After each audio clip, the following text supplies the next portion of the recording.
ఇప్పుడు పల్లా రాజేశ్వర రెడ్డి గారు చెప్పారు, అన్నా యూరియా బస్తాలు దొరుకుతలేవని చెప్పారు. వాస్తవం, రాష్ట్రంలో ఒక జనగామల కాదు, మొన్న మహబాద్ పోతే అక్కడ గిరిజన రైతులు వచ్చి చెప్పారు, సార్ షాపులో యూరియా లేదు. మరి యాప్లు ఉంది కదా కదా నేను అడిగిన, యాప్ పెట్టిండట కదా, యాప్ అంటే సార్ షాపులు ఉంటాయి కదా సార్, యాప్లో దొరికేది యాడికెళ్ళి దొరుకుతుంది అని ఆయన బట్ట. ఇప్పుడు షాపులో లేదు, యాప్లో లేదు, కొత్తగా కార్డు అట, గ్యారంటీ కార్డులు అయిపోయినాయట, ఇప్పుడు యూరియా కార్డు అట. లోపల సరుకుంటే కదా, లోపల విషయం ఉంటే, లోపల ఏమైనా ఉంటే యూరియా దొరుకుతుంది. మరి కేసీఆర్ గారు ఉన్నప్పుడు ముఖ్యమంత్రిగా ఈ యాపులు షాపులు ఈ బాధ మనకు లేకుండా ఎందుకో? ఎందుకంటే కేసీఆర్ రైతు, రేవంత్ రెడ్డి లెక్క రియల్ ఎస్టేట్ బ్రోకర్ కాదు.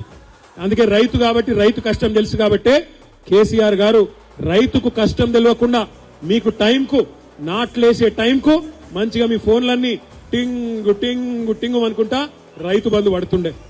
ఇవాళ ఎక్కడ కావాలంటే అప్పుడు టైంకు ఎరువులు, టైంకు విత్తనాలు కేసీఆర్ ఉన్నప్పుడు తిప్పలు లేకుండా ఉండే. 24 గంటల కరెంటు బ్రహ్మాండంగా వస్తుండే. ఏ టైం కావాలంటే ఆ టైంలో మోటార్ నడుపుకునే అవసరం ఉండే. లో వోల్టేజ్ ఎన్నడూ లేదు కేసీఆర్ గారు ఉన్నప్పుడు. బ్రహ్మాండంగా రైతుకు కాలం గడిచింది. కానీ ఇవాళ పరిస్థితి ఏంది, ఎంత దారుణంగా ఉన్నది నాకంటే బాగా మీకే ఎరక.